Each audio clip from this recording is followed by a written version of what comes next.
What's poppin'? So you guys know these crazy cool maps that are currently in Fortnite Creative? A lot of people would call them low effort maps. I don't like the word, but today I'm going to try exactly building that, a low effort map. But I'm not only going to build a low effort map, I'm going to build in 1 hour. Oh, today we're going to test out if it's so easy to build a 1 hour map and if it can actually get 1 million players. So let's jump right into it. Alright, so we're going to start in 1 hour from now on, and the first thing that I had to do, jump into the pool and then immediately start building, because 1 hour is actually not a lot for creative and there's a lot of stuff we have to do. The first thing that I did though was placing down a huge and giant building. The biggest building that I know is the Colosseum, and we're gonna throw it down and we're gonna modify that Colosseum into a pit. And I think it goes without saying that we're gonna use anything from the parkour gallery to create this pit. I decided to choose the red one here because I think there's not a lot of red pits there. There's a lot of orange ones and a lot of blue ones, and we also don't want the Colosseum to look too much like the Colosseum from BR, so we're gonna modify it a little bit, but we still have to save a lot of time here and we have to go fast. I decided to make the full bottom part of the arena fully in red, so it kind of looks like an actual pit but it still has the elements of the Colosseum. I also changed all of the rails on the top, which we kind of use like gate to not jump in, to something that kind of looks like you want to jump in.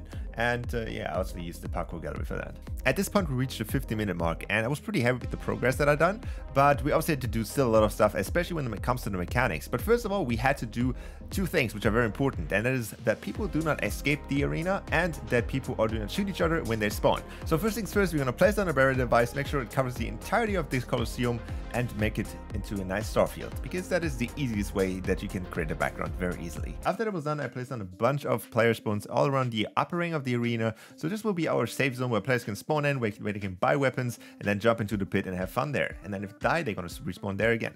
The next thing that I had to do was obviously make sure that we have a mutator zone, which is set to so nobody can shoot each other and nobody can build in these areas. At this point we reached the 30-minute mark, and putting down all of these player spawns took a lot longer than I expected, but we still had a lot of fun stuff to do. So the next thing that I love to do is build a little mechanics shrine where I put all of my mechanics, and at this map it was very easy since I could just put it anywhere and nobody would ever see it, because the entire playable area is obviously surrounded by a barrier, so nobody can see out of it, and I can freely place down my mechanics shrine. As soon as that was said and done, I started creating the default class for everybody. Obviously I used the class designer for that, and I made a class where people gain 5 gold coins if they eliminate someone. I used a bunch of green weapons in a gun, also made sure that people get siphon, and it obviously has the right settings for a pit class. From here on, I also added a changing boost so people can actually change their skins if they want to.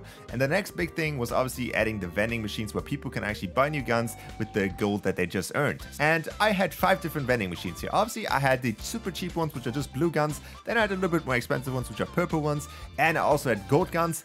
And I also added a row of consumables, which had a little bit more funny items in it. For example, the nanites or like the Vendetta floppers, so people can actually have fun with these items as well. So the last part that I added to the vending machines is actually vending machines with mythics in them. Obviously, we just got them into creative and I had to include them in this map because otherwise it would not be a pit. So I added a few mystic items which are in the vending machines, obviously all around the pit area, not actually in the safe area where you can just safely buy the guns. You actually had to grind for them, and these are obviously extremely expensive, and that is almost done with the pit here. And with 2 minutes remaining, I had to put in the most important mechanic that is possible right now in Fortnite Creative.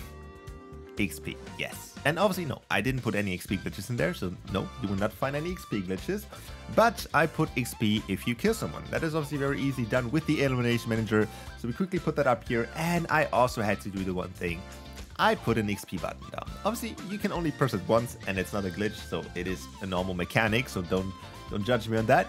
But if you find this button somewhere in the map, you can actually gain a big amount of XP once per game. And with 5 seconds left, we are actually done and we're ready to publish the map. And you can find the map right now in the Discovery, hopefully as soon as this goes live. Probably not, because usually maps don't get immediately put into Discovery. But if you want to play it, you can obviously do it. And if this map ever reaches 1 million players, I will personally ask Epic to delete this map.